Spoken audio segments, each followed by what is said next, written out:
When political power is unchecked in size and scope, it reflects the interests of the people who hold it. When political power is limited in size and scope, it reflects the interests of the people who grant it. I believe that the framers of the United States Constitution had this first and foremost in their mind when they drafted that document some 223 years ago. This philosophy of putting the rights of citizens before the rights of government allowed America to become a beacon of freedom, justice, and prosperity for many, many generations. But slowly, over time, principles and practice of the Constitution were a bent for expediency, with both good intent and bad.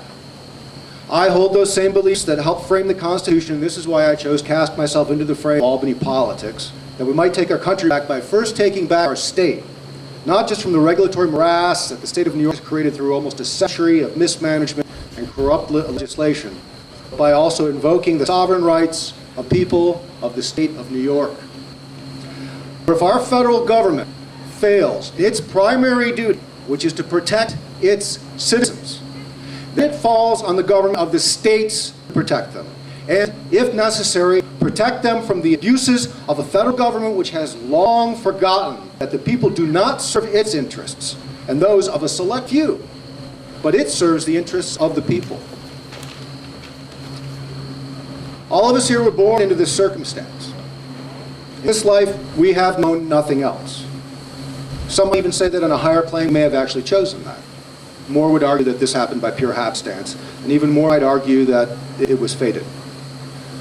But regardless of how we came to be here, in this very moment, in this very space, I am proud to stand among a growing legion of those who now say that we do not have to accept things the way they are today. We can return to the values and principles of freedom and liberty that this country was founded on. It is our birthright and our destiny to live as free men and free women. And we absolutely can and will take our country back from those that, given the chance, would gladly decide our destinies for us.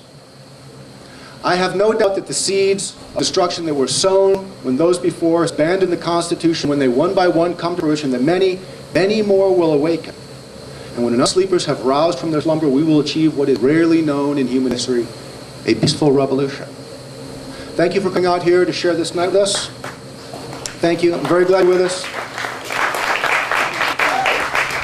I'd like to introduce another patriot, Mr. Anthony Librera. He is our candidate for New York State Assembly District 60. Anthony.